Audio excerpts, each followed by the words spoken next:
ঘিয়ে ভাজা সল্টেজ, মন মাতানো স্বাদ আর প্রাণপ্রিয় আড্ডায় এক চুমুক চায়ের বিকেলটা যেন জমে ওঠার মতো হবে।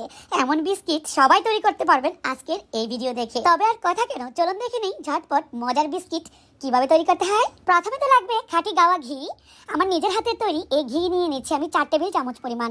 ঘিটা কিন্তু একদমই দানাদার, খাঁটি দেশি গরুর দুধের সর থেকে তৈরি হয় এই দানাদার ঘি, এবং আমি নিজেই উঠাই এই ঘি। এই ঘি কিন্তু আপনারা অর্ডার করে নিতে পারবেন আমার কাছ থেকে। এরপর নিয়ে নিচ্ছি অথেন্টিক লাল আখের চিনি। এই চিনিটার স্বাদ যেন মুখে লেগে থাকার মতো হয়। এই চিনিও পেয়ে যাবেন আমার কাছেই।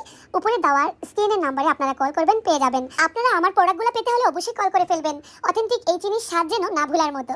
তারপর হ্যান্ডউইচের মাধ্যমে চিনিটাকে ঘিয়ের সাথে একটু গলিয়ে 1 কাপ পরিমাণ ময়দাতে 1 চিমটি পরিমাণ লবণ দিয়ে বেকিং পাউডার দিয়ে দিলাম 1/2 চা চামচ পরিমাণ। শুধু ঘি দিয়েই কিন্তু তৈরি হচ্ছে এই বিস্কুট। অনেকেই বলবেন ঘি ছাড়া কি তেল দিয়ে হবে কিনা, হবে, তবে অত বেশি মজা লাগবে না। সেজন্যই খাঁটি গাওয়া ঘি দিয়েই তৈরি করবেন এমন মজার বিস্কুট। এমন মজার বিস্কুট বানিয়ে ডিবি ভরে মাসের পর মাস রেখে খেতে পারবেন। শুধুমাত্র ঘি দিয়ে এই ময়দাটাকে মথে নিলাম।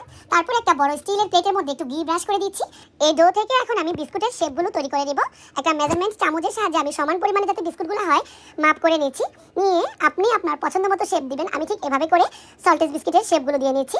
চাইলে গোলগুলো বানাতে পারেন বা আপনার পছন্দ মতো ডাইস দিয়ে তৈরি করে নিতে পারেন বিস্কুটের শেপ।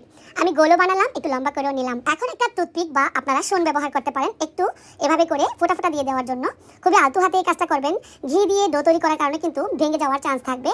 এখন আমি একটা পাত্র বসিয়ে দিচ্ছি গ্যাসের চুলায়। একটা স্ট্যান্ড দিয়ে দিলাম।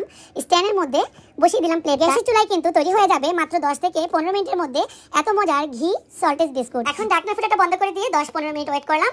এর মধ্যে বিস্কুট কিন্তু তৈরি হয়ে গিয়েছে। একটু হালকা ঠান্ডা হলে এই বিস্কুটগুলোকে উঠিয়ে দিতে হবে। আপনারা চাইলে কিন্তু সরাসরি প্লেটে না দিয়ে একটা বেকিং পেপারের মধ্যে দিতে পারেন, তাহলে আরো বেশি সুন্দর শেপ আসবে আর কি। এই বিস্কুটগুলোর একটুও ভাঙবে না, যেহেতু ঘি বিস্কুট। এগুলো কিন্তু ধরা মাত্রই দেখবেন যে একদম কচকচ করবে। এই বিস্কিটটা একদমই বালি বালি লাগবে আর কি। বালি বালি বলতে সল্টেজটা যেমন হয়, তবে ঘি ফ্লেভারের কারণে স্বাদ যেন 100% বেশি বেড়ে যাবে।